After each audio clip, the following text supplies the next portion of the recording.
2 Samuel chapter 19. Joab was told, "The king is weeping and mourning for Absalom." And for the whole army, the victory that day was turned into mourning, because on that day the troops heard it said, "The king is grieving for his son." The men stole into the city that day, as men steal in who are ashamed when they flee from battle.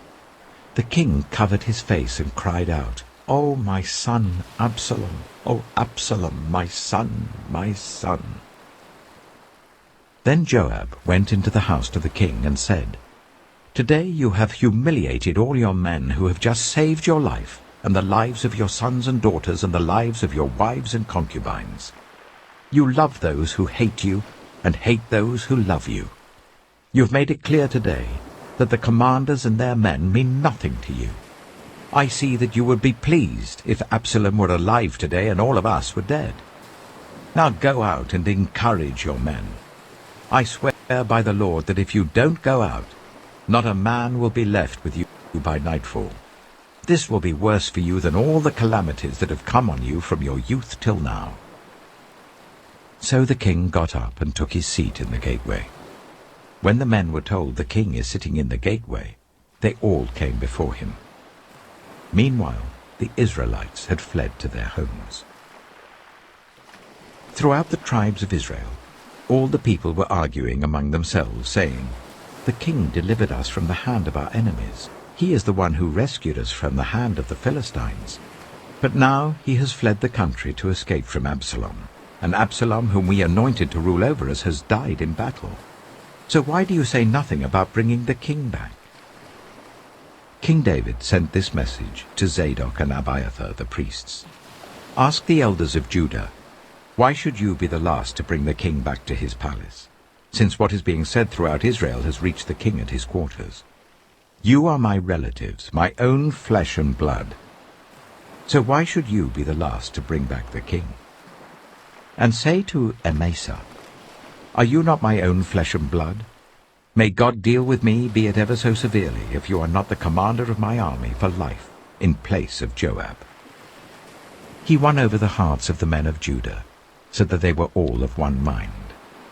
They sent word to the king, "Return, you and all your men." Then the king returned and went as far as the Jordan. Now the men of Judah had come to Gilgal to go out and meet the king and bring him across the Jordan. Shimei, son of Gera, the Benjamite from Bahurim, hurried down with the men of Judah to meet King David. With him were 1,000 Benjaminites, along with Ziba, the steward of Saul's household, and his 15 sons and 20 servants. They rushed to the Jordan where the king was. They crossed at the ford to take the king's household over, and to do whatever he wished. When Shimei, son of Gera, crossed the Jordan, he fell prostrate before the king, and said to him, "May my lord not hold me guilty. Do not remember how your servant did wrong on the day my lord the king left Jerusalem. May the king put it out of his mind. For I, your servant, know that I have sinned. But today I have come here as the first from the tribes of Joseph, to come down and meet my lord the king." Then Abishai, son of Zeruiah, said, "Shouldn't Shimei be put to death for this? He cursed the Lord's anointed." David replied, "What does this have to do with you, you sons of Zeruiah?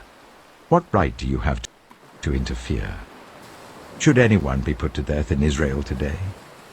Don't I know that today I am king over Israel?" So the king said to Shimei, "You shall not die." And the king promised him on oath. Mephibosheth, Saul's grandson, also went down to meet the king. He had not taken care of his feet, or trimmed his moustache, or washed his clothes from the day the king left until the day he returned safely. When he came from Jerusalem to meet the king asked him, "Why didn't you go with me, Mephibosheth?" He said, "My lord the king, since I, your servant, am lame, I said, I will have my donkey saddled and will ride on it, so that I can go with the king. But Ziba, my servant, betrayed me. and he has slandered your servant to my lord the king. My lord the king is like an angel of God, so do whatever you wish. All my grandfather's descendants deserved nothing but death from my lord the king, but you gave your servant a place among those who eat at your table. So what right do I have to make any more appeals to the king?" The king said to him, "Why say more? I order you and Ziba to divide the land." Mephibosheth said to the king, "Let him take everything, now that my lord the king has returned home safely." Barzillai the Gileadite also came down from Rogelim to cross the Jordan with the king, and to send him on his way from there.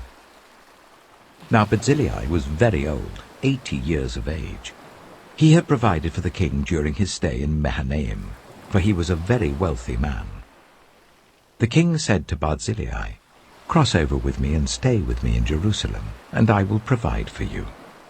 But Barzillai answered the king, "How many more years shall I live, that I should go up to Jerusalem with the king? I am now 80 years old. Can I tell the difference between what is enjoyable and what is not? Can your servant taste what he eats and drinks? Can I still hear the voices of male and female singers? Why should your servant be an added burden to my lord the king? Your servant will cross over the Jordan with the king for a short distance. But why should the king reward me in this way? Let your servant return, that I may die in my own town near the tomb of my father and mother. But here is your servant, Kimham. Let him cross over with my lord the king. Do for him whatever you wish." The king said, "Kimham shall cross over with me, and I will do for him whatever you wish. And anything you desire from me I will do for you." So all the people crossed the Jordan, and then the king crossed over. The king kissed Barzillai and bade him farewell, and Barzillai returned to his home. When the king crossed over to Gilgal, Kimham crossed with him. All the troops of Judah and half the troops of Israel had taken the king over.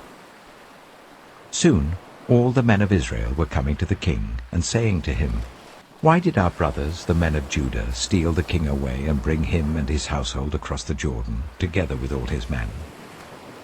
All the men of Judah answered the men of Israel, "We did this because the king is closely related to us. Why are you angry about it? Have we eaten any of the king's provisions? Have we taken anything for ourselves?" Then the men of Israel answered the men of Judah, "We have 10 shares in the king, so we have a greater claim on David than you have. Why then do you treat us with contempt? Weren't we the first to speak of bringing back our king?" But the men of Judah pressed their claims even more forcefully than the men of Israel. 2 Corinthians chapter 12. I must go on boasting. Although there is nothing to be gained, I will go on to visions and revelations from the Lord. I know a man in Christ who 14 years ago was caught up to the 3rd heaven. Whether it was in the body or out of the body, I do not know. God knows. And I know that this man, whether in the body or apart from the body, I do not know, but God knows, was caught up to paradise and heard inexpressible things, things that no one is permitted to tell. I will boast about a man like that. But I will not boast about myself, except about my weaknesses. Even if I should choose to boast, I would not be a fool, because I would be speaking the truth.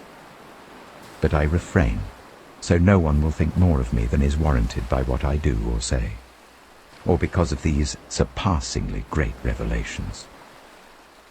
Therefore, in order to keep me from becoming conceited, I was given a thorn in my flesh, a messenger of Satan, to torment me. 3 times I pleaded with the Lord to take it away from me. But he said to me, "My grace is sufficient for you, for my power is made perfect in weakness." Therefore, I will boast all the more gladly about my weaknesses, so that Christ's power may rest on me. And that is why, for Christ's sake, I delight in weaknesses, in insults, in hardships, in persecutions, in difficulties. For when I am weak, then I am strong. I have made a fool of myself, but you drove me to it. I ought to have been commended by you, for I am not in the least inferior to the super-apostles, even though I am nothing. I persevered in demonstrating among you the marks of a true apostle, including signs, wonders, and miracles. How were you inferior to the other churches, except that I was never a burden to you? Forgive me this wrong. Now I am ready to visit you for the third time, and I will not be a burden to you, because what I want is not your possessions, but you. After all, children should not have to save up for their parents, but parents for their children. So I will very gladly spend for you everything I have and expend myself as well. If I love you more, will you love me less? Be that as it may, I have not been a burden to you. Yet, crafty fellow that I am, I caught you by trickery. Did I exploit you through any of the men I sent to you? I urged Titus to go to you, and I sent our brother with him. Titus did not exploit you, did he? Did we not walk in the same footsteps by the same Spirit? Have you been thinking all along that we have been defending ourselves to you? We have been speaking in the sight of God as those in Christ. And everything we do, dear friends, is for your strengthening. For I am afraid that when I come, I may not find you as I want you to be, and you may not find me as you want me to be.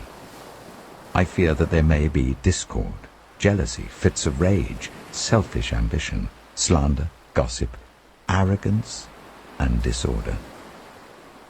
I am afraid that when I come again, my God will humble me before you, and I will be grieved over many who have sinned earlier and have not repented of the impurity, sexual sin, and debauchery in which they have indulged.